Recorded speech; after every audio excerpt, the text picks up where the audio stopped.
Hi everyone, Kelt here, bringing you my thoughts on the British royal family, and today I'll be talking about Meghan, Harry, and even Fergie.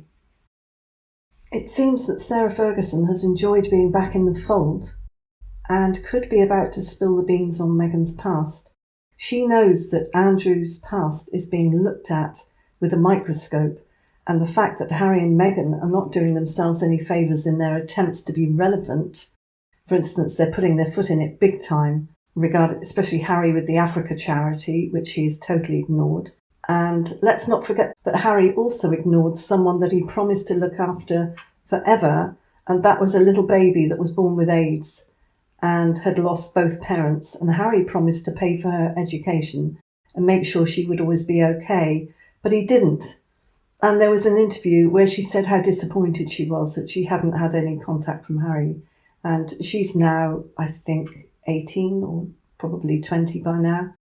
So with all the stuff that Harry and Meghan are doing and trying to make money and trying to be royals on their terms and when it suits them, it's Sarah who might make the most of Meghan's mess-ups. Sarah seems to be the one who was more on Meghan and Harry's side a while back. She was sort of defending them when everyone else seemed to be picking holes in them. She has sympathised with them as regards being kicked out of Frogmore because she knows what it's like to be kicked out of things herself. And now it seems that she's starting to drop hints about Meghan's past yachting days. Is she doing this to take the attention away from her husband, Prince Andrew? Because all the talk has been about Meghan knowing Prince Andrew before Harry and having met him on a yacht. Sarah could name other names and so get her husband out of the spotlight and focus it more on Harry's wife and who she has been in contact with on these yachts. This is just being rumoured, and there are so many variations of what is actually going on. And all I know is that the royals are trying to detach themselves from Meghan and Harry in everything, it seems. But Sarah, having been an outsider for so long and now enjoying being back in, wants to make sure that she stays back in, and the way to keep the show going with her in it is for her to deflect and keep the focus off her husband, Prince Andrew. Well, the yachting stories are heating up with more people speaking out about them, including the guy who had invited Meghan years ago on social media to a certain yachting event back in the days before she met Harry, and various other females who have since been proven to be friends of Meghan's and also friends of Jeffrey Epstein are talking about their friendship with Meghan. And more people are researching online about what yachting actually entails for the actresses and models, etc., and also the very rich millionaires and billionaires on these yachts.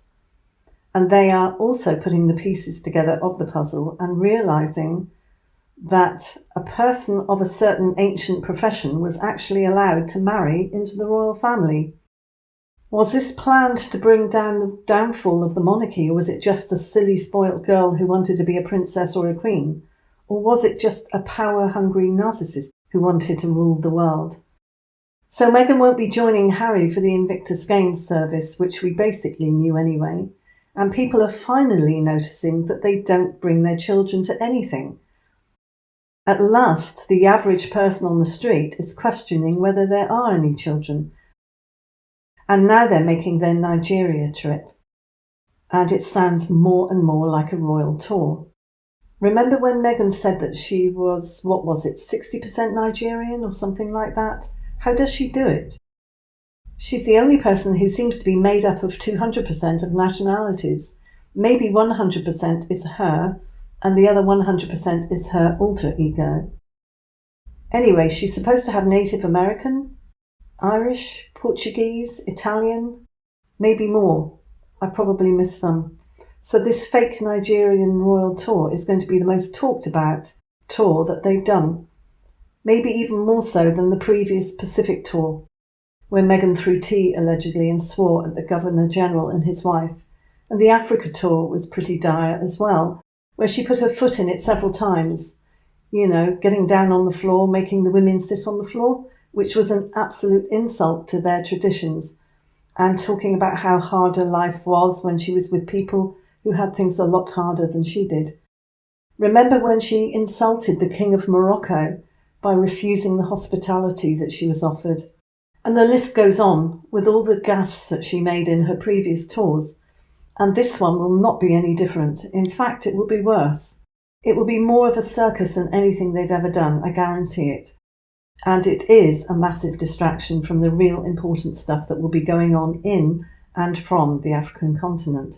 Why not use Harry and Meghan to distract from what is really important? Big things happening, big financial changes, and Harry and Meghan are part of the clown show to keep people focused on the circus. There seems to be so much going on. They're in the headlines so much that, and the royals as well, that I haven't been able to really keep up with it. And I was thinking, do I make a video about the horses going crazy? The horse running through London with blood or paint running down the front? The picture of Prince Louis that was put out for his birthday that is an old picture? And why has the palace done this? You know, so many questions. I could have made a video about those. Let me have your thoughts, and I'll see you in the next one. Thanks for watching. Bye.